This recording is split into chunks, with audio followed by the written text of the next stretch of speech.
Okay, ladies and gentlemen, this is a very, very big breaking news day. Good morning to everyone across the country. We've hit back.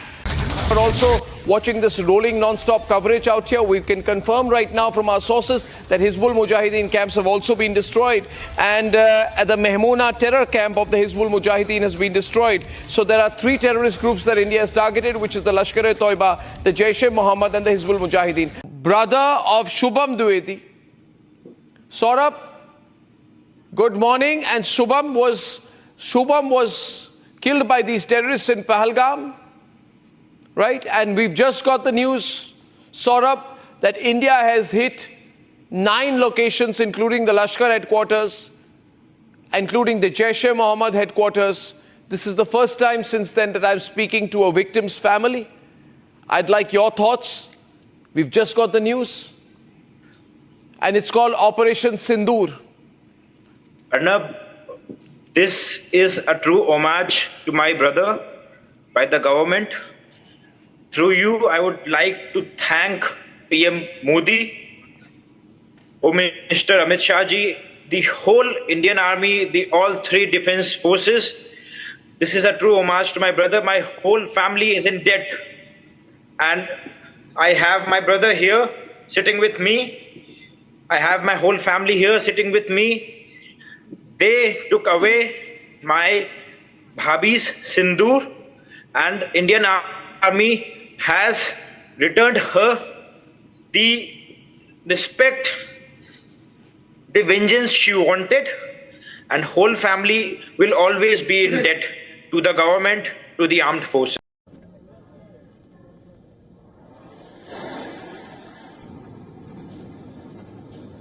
I'll cut across to Dharamjot, who's here with me in the newsroom. Dharamjot, it's about 4:20 a.m. We've been tracking all these developments in the wee hours of the night as the world is still waking up to what has happened in the Indian subcontinent. Nothing that India had hidden. India had made it clear we are going to give a befitting reply. When it's going to come, Pakistan had been guessing all throughout. They said next 3-4 days, next 24 to 36 hours, from their defense minister, from their information minister. They were all guessing. Of course, all their guesses had to be wrong because the Indian armed forces were sure of what they're going to be doing, and they were given operational freedom by the Indian Prime Minister to decide where they want to strike and when they want to strike. And again, these strikes have been non-escalatory. They do not reckon a response from Pakistan because no military infrastructure in Pakistan has been struck.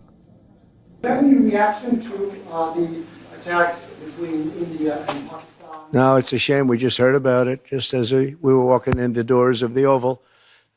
Just heard about it.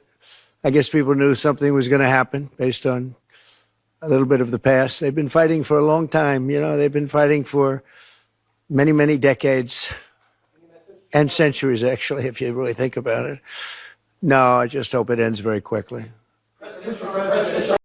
Second thing I noticed in the Reuters, and again I repeat, I would prefer to get all this verified through our sources, but what I have seen is that Pakistan has said that it would respond. And also, the Foreign Ministry and the Defense Ministry of Pakistan have claimed that they have shot down 2 planes and a drone.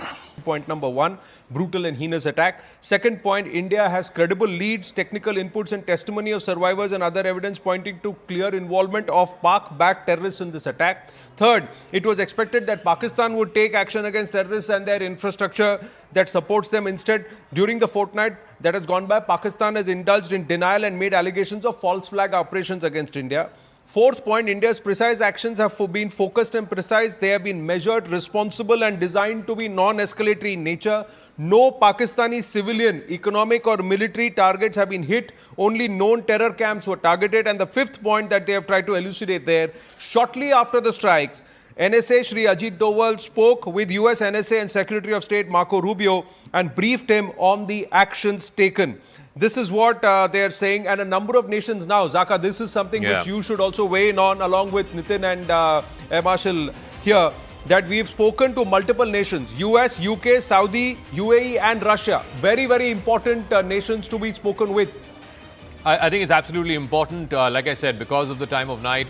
the Western countries will get briefed first. The UK certainly has been briefed. UAE and Saudi Arabia are very, very crucial because these are key members of the GCC, the Gulf countries, the Gulf Cooperation Council. Russia has been briefed as well. Just a couple of days ago, the Prime Minister spoke. In fact, yesterday, the Prime Minister spoke with President Putin of Russia. So some of the major powers have been spoken to. The US has been briefed. The National Security Advisor has briefed his counterpart, the Secretary of State and the acting National Security Advisor, Secretary Rubio.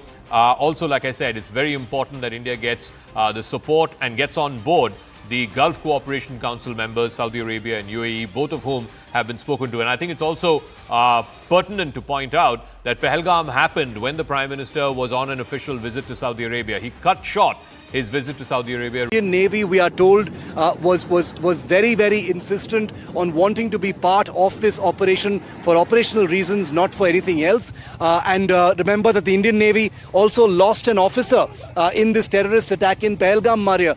These may seem like small details given the larger aspect of what is going on, but the Indian Navy has clearly, in a professional manner, been part of this operation.